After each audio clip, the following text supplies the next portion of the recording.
Thus far, over 22 million liters of oil have gushed into the Gulf of Mexico. Oil giant BP has taken different approaches to stop the spill, but they haven't been able to halt the massive month-long outpouring of heavy crude.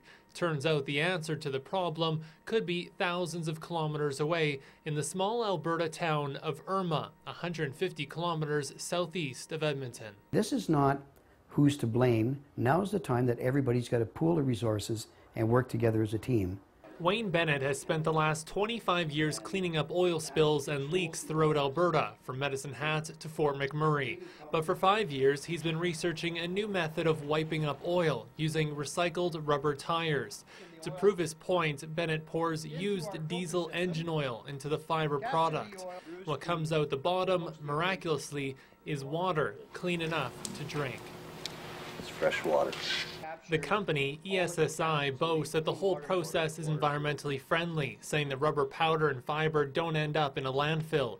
Instead, it's turned into a solid material. It's tough enough that the company has been able to sell it as a substitute for concrete.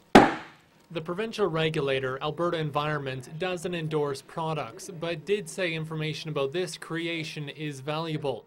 The Made in Alberta product seems almost too good to be true, but its makers say they hope it's the solution.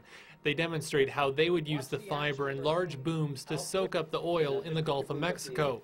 When the booms are pulled from the water, only water falls out, not oil. It will not leach. And that's most important so that you can remove it without creating another spill from the spill.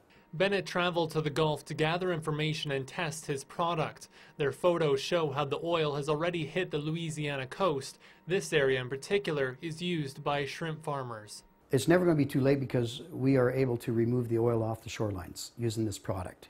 Bennett and his team expect to travel back to the Gulf Coast early next week. They've already partnered with a firm in the United States, but admit there's a 60 to 85% chance they'll have the opportunity to pitch their cleanup approach to BP.